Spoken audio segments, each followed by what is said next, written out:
Bonjour, bonjour tout le monde et bienvenue dans Yogasphère. Mon nom est Natacha Arsenault. Si vous ne me connaissez pas, si vous ne suivez pas déjà Yogasphère, je vous invite à le faire. Je vous invite aussi à partager avec vos amis parce que présentement, notre communauté est grandissante et puis ça serait le fun qu'on atteigne bientôt 300 followers. On est tout près. Alors, partagez avec vos amis, demandez-leur de partager Yogasphère parce que c'est notre mission d'aider les femmes dans leurs défis divers qu'ils rencontrent, surtout à partir de 45 ans et plus. Petite parenthèse. Notre thème du mois, ce mois-ci, c'est le pouvoir de l'intention. C'est vraiment, si vous n'avez pas vu les vidéos auparavant, je vous invite à aller voir parce qu'on explique vraiment c'est quoi le pouvoir de l'intention. Et puis, pour nous, moi et Hélène, c'est super important de vous donner les outils, de vous faire prendre conscience que parfois, on a des intentions, mais qu'on a de la difficulté à mettre, on peut les appeler intentions, on peut appeler d'autres mots, ça peut être des désirs, ça peut être des rêves, ça peut être des choses que vous avez vraiment envie de réaliser.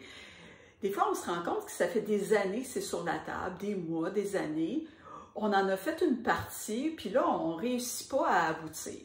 Moi puis Hélène, on s'est dit que ce serait vraiment une bonne idée, parce que ça nous est arrivé à nous aussi, là. Soyez sans crainte, là, on n'est pas parfaite. Ça nous arrive encore, même des fois, qu'il y a des projets qui sont sur la table, puis oups, il me semble que celui-là, ça fait longtemps qu'il est là. Là, ce serait le temps que je le ramasse, puis que je continue un tout petit peu là-dessus. Ça nous arrive tout, puis je pense que c'est parfaitement normal.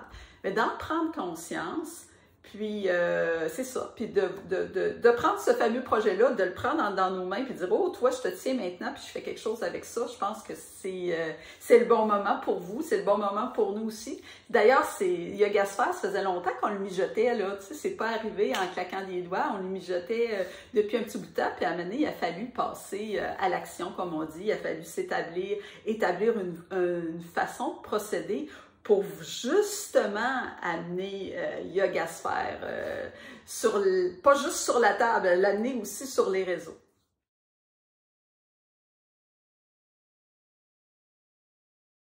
Alors, pour commencer, trouver son intention.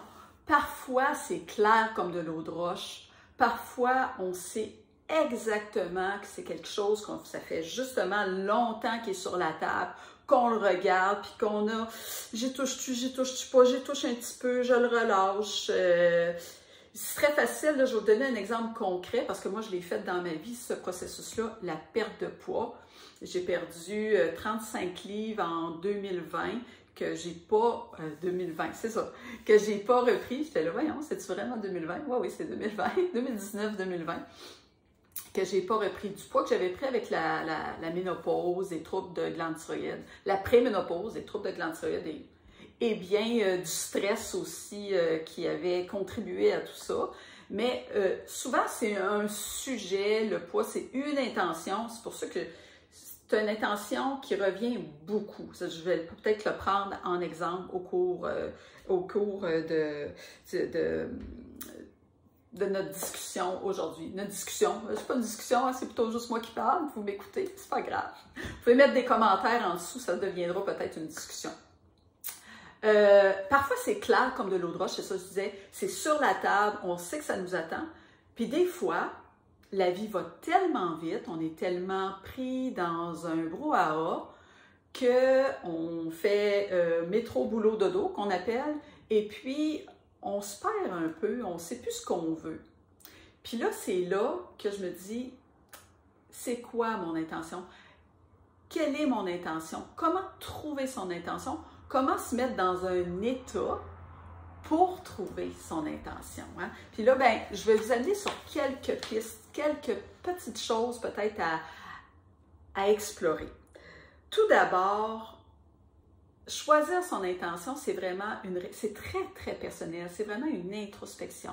C'est vraiment une réflexion personnelle. Ça part vraiment de l'intérieur de soi. Souvent, ça prend un temps pour se déposer, s'isoler même. Vraiment, des fois, ça peut être juste, les personnes vont juste avoir besoin de s'isoler un tout petit peu, puis ça va venir tout seul. Mais parfois, on a besoin de plus de temps. Alors, chaque personne est différente. Puis là, ce que je vais vous dire aujourd'hui peut vous convenir comme ne pas vous convenir. Je vous donne plusieurs pistes à explorer pour voir ce qui est bon pour vous. En deuxième temps, là, je vous ai parlé de vous isoler, de prendre un temps d'introspection, de réflexion. En deuxième temps, il y a des gens qui ont besoin d'écrire. D'écrire tout simplement leurs envies, leurs idées, ce qui se passe dans leur tête. Ça leur permet de clarifier, que ce soit plus clair, puis de trouver vraiment leur intention, leur désir profond. C'est une façon comme de débroussailler, là, de faire un gros ménage. Dans l'écriture, on peut voir souvent, quand on écrit, l'émotion qui monte. Si c'est une émotion, quand vous écrivez quelque chose, sur quelque chose que vous avez envie, c'est l'émotion de la joie, que vous êtes comme surexcité, c'est peut-être ça votre intention, tu sais. Ou quand ça vient dans votre esprit, hein, quand ça vient dans votre esprit, que c'est quelque chose qui vous allume, que vous sentez que vous êtes enthousiaste, c'est peut-être elle l'intention qui est bonne pour vous, là. Parce que l'intention du voisin, vous pouvez trouver ça bien cute que quelqu'un, admettons, moi je trouve ça super cute que quelqu'un se fasse un jardin, mais moi, ça ne fait pas partie de mes intentions. J'aimerais beaucoup ça, l'avoir, cette partie-là en moi, je ne l'ai pas.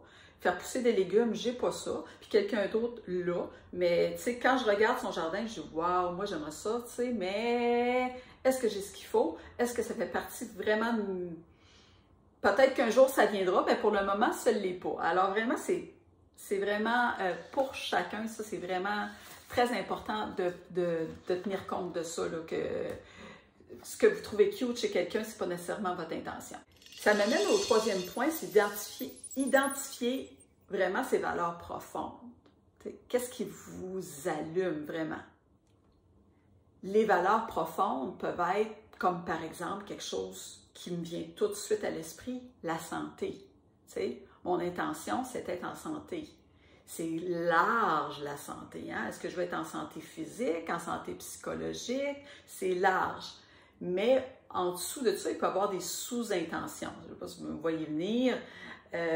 On a tous des valeurs profondes qui sont ancrées en nous, qui viennent de nos familles, qui viennent de notre éducation, qui viennent de plein de choses, qui viennent des gens qu'on a rencontrés dans nos vies, qui viennent tout simplement aussi de nous-mêmes.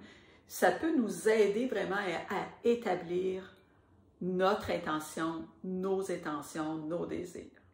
Le prochain point que je veux aborder avec vous, c'est l'observation. Tantôt, j'ai donné l'exemple du jardin, mais quand même, d'observer chez les autres quelque chose qui vous allume. Ça peut être vraiment porteur de votre intention, parce que des fois, oui, on a dit, hein, des fois, on se perd un peu, de voir ce que les autres font, s'inspirer des autres. On peut avoir vraiment aussi des idées de génie. Ça peut pas être, sans être parfaitement la même chose, ça peut vraiment nous éclairer. Un autre point important pour vraiment clarifier votre intention, c'est vos expériences du passé. Qu'est-ce qui s'est passé avant dans votre vie, quand vous étiez, vous pouvez partir même de la petite enfance, de l'adolescence, voir les expériences personnelles qui vous ont fait vibrer, les choses qui vous ont vraiment amené dans un moment de grâce, dans un moment de bien-être, vous pouvez l'appeler comme vous voulez. C'est sûr que de choisir une intention qui vous fait vibrer va vous aider à vraiment arriver au bout de cette intention-là. Hein? C'est sûr que c'est quelque chose qui vous fait vibrer. Ça peut pas faire, c'est un moteur très, très puissant que ça vous fasse vibrer. Une autre chose qui peut vraiment aider quand on est vraiment perdu puis qu'on ne se retrouve plus, on ne sait pas vraiment qui on est, parce que oui, ça peut arriver dans la vie, des fois on se perd parce que justement, je vous disais, le brouhaha de la vie, ça va vite, ou tout simplement, on est vraiment focusé sur le besoin des autres, surtout quand nos enfants sont jeunes, on peut être vraiment focusé sur les besoins des autres plutôt que sur les nôtres. Et puis, quand les enfants grandissent, qu'ils partent de la maison, là, ça peut être vraiment compliqué de se retrouver. Des fois, ça peut être de se tourner vers les gens qui nous connaissent bien. Des gens qui savent nos qualités, qui connaissent nos qualités, d'aller les interroger à ce sujet-là, nos forces. Des fois, on ne les voit plus, puis ça peut permettre de vraiment clarifier l'intention. Une autre façon que je trouve vraiment intéressante de trouver son intention, c'est, moi j'appelle ça se foutre un peu la paix. C'est le laisser aller dans le fond. Moi, je le retrouve beaucoup, le laisser aller comme ça, dans les mouvements qui sont répétitifs. Moi, ça m'arrive souvent dans la marche. Lorsque j'ai pas, là, vous voyez, j'ai mes AirPods sur les oreilles, puis mes AirPods, ils me servent souvent quand je vais marcher pour écouter de la musique, pour écouter des podcasts. Mais quand je veux vraiment me foutre la paix, puis que je veux, surtout les podcasts, entre autres, que je veux me foutre la paix, j'appelle ça me foutre la paix, que je veux mettre vraiment mon attention sur une activité simple, comme marcher, parce que marcher, c'est une activité simple. Vous savez marcher depuis votre temps d'enfance, hein, peut-être avant l'âge d'1 an ou entre 1 an et 2 ans. Ça fait très, très longtemps que vous marchez, puis vous n'avez plus besoin de dire maintenant, je vais mettre le pied droit devant, le pied gauche, je dois balancer mon bassin de cette manière-là. C'est machinal. Puis là, je vous donne l'idée de la marche, mais dans les mouvements répétitifs, ça peut être tricoté, ou ce qu'on n'a pas besoin de réfléchir, à moins qu'il faut changer de sorte de nœud, même si je tricote pas, il faut changer un peu la sorte de... Ça se peut que dans ces moments-là, sans se dire, hey, là, je vais chercher dans ces moments-là, non, foutez-vous la paix, laissez le cerveau aller. Le cerveau, lui... Laissez-le aller. Le cerveau, il n'est pas en panne d'idées. Le cerveau, là, les idées, là, si vous savez, hein, vous savez très bien que le cerveau, c'est très difficile d'arrêter le cerveau. Si vous dites, si vous avez déjà fait de la méditation, il y a parfois l'idée de vouloir arrêter le cerveau, mais c'est plutôt d'observer ses idées, c'est plutôt observer. Mais si on est dans le mode juste d'observer de ce qui se passe, ce qui traverse notre esprit, wow! Des fois, on a vraiment des grandes révélation. C'est là, pour ma part, c'est là parfois que je fais des wow, que j'ai mes meilleures idées. Puis pour terminer avec cette première partie de l'intention, du pouvoir de l'intention, comment choisir son intention, je veux vous dire aussi quelque chose d'autre de très important, c'est de vous permettre d'essayer, puis de réajuster. Essayez des choses, puis de voir, ah non, c'est pas tout à fait ça. C'est pas un échec, c'est plutôt, c'est pas tout à fait ça, c'est à remodeler, c'est à réidentifier. Des fois, c'est juste quelques petites variantes que vous allez devoir. Il faut avoir l'ouverture de dire, j'essaie, puis je vais ajuster en cours de route.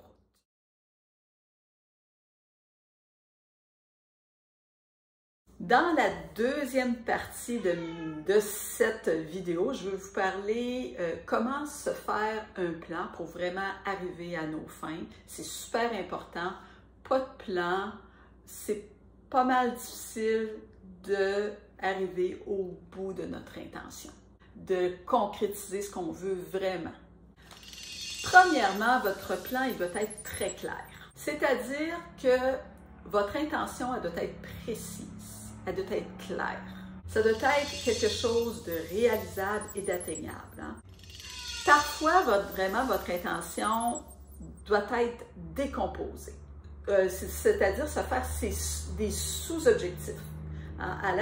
Votre intention est tellement grande. Si votre intention, admettons, je vous dis, c'est de perdre 100 livres, vous allez devoir décomposer. Vous allez devoir, pour ne pas vous décourager, parce que c'est un énorme chiffre, vous n'allez pas devoir dire « je dois perdre 100 livres ». Vous allez devoir commencer par des petits pas. Commencer par une intention plus petite, comme je vais perdre 10 livres ou je vais me mesurer, ou je vais plein d'autres indicateurs que de toute façon que la balance pour perdre du poids, si on le sait. Pour être mieux dans sa peau, juste se regarder dans le miroir, des fois c'est suffisant, prendre des photos, en tout cas il y a plein d'autres astuces, se mesurer en est une, se peser en est une aussi, c'est juste un indicateur la pesée en passant, j'aime bien, j'aime juste une petite spécification parce que les gens quand ils veulent perdre du poids, c'est souvent je me pèse, c'est juste, je veux juste vous rappeler ici que c'est super bien de se faire des sous-objectifs parce que dans le fond, ça fait plusieurs petites intentions pour notre grosse intention. Puis, c'est pas mal de voir grand. C'est très bien de voir grand. C'est très, très bien parce que moi, j'aime voir grand parce que ça fait qu'au bout de mon objectif, c'est pas terminé. Parce que des fois, les gens, justement, avec la perte de poids, ils sont arrivés à leur objectif, mais après, il n'y a plus rien. Puis là, ils reprennent le poids, puis ils ne se posent pas la question. Mais voyons, moi, je reprends toujours le poids que j'ai pris, que j'ai perdu. Parce qu'ils se sont arrêtés là, je vais perdre 20 livres, puis ils se satisfait à ça. Mais quels sont les sous-objectifs derrière ce 20 livres-là? C'est ça qui va vous faire tenir. Hein? Ça peut être plus grand que le poids, mais là, je ne veux pas tomber dans le poids. Hein? Je vais juste vous donner des exemples. Établir un calendrier, se faire un genre de calendrier avec des dates, avec des sous-objectifs, ça fait partie de ça, des objectifs. Avoir des dates avec des sous-objectifs, puis une plus lointaine date avec un objectif, le même objectif, mais en plus gros, en plus grand, c'est super pour atteindre, aller vers son objectif grandiose, comme j'aime appeler. Dans votre plan, il est quand même important de vous poser la question de quoi j'ai besoin. De quoi j'ai besoin, moi, pour atteindre cet objectif-là, atteindre cette intention-là. J'ai besoin de temps. Est-ce que j'ai besoin d'argent? Est-ce que j'ai besoin de suivre une formation? Est-ce que j'ai besoin, au travers de ça, de faire des lectures pour être mieux documenté? Admettons que ce serait le jardinage. Admettons que je veux avoir un beau jardin. Est-ce que j'ai le goût, mais je n'y connais rien? Est-ce que j'ai besoin de lire un livre sur comment faire pousser du persil, par exemple? Des carottes, des navets, ce que vous voulez. Faire pousser une belle fleur.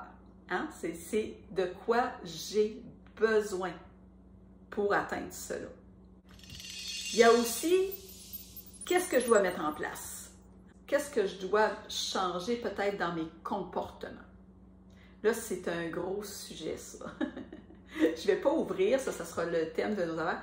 Qu'est-ce que je dois mettre comme comportement pour arriver, atteindre mon intention?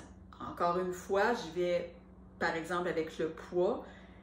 Quel comportement dois-je adopter? Hein? Est-ce que quand je vais faire mon épicerie, quel comportement je vais avoir quand je me promène dans les allées d'épicerie?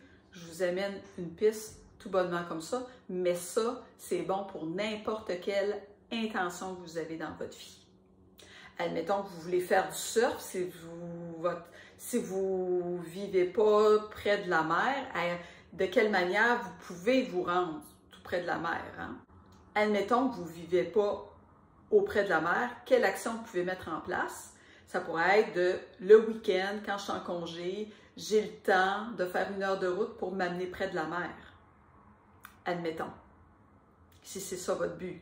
Si votre but, c'est de passer plus de temps à apprendre le surf, c'est sûr qu'il va falloir que vous soyez près de la mer, si ça va avec. Hein?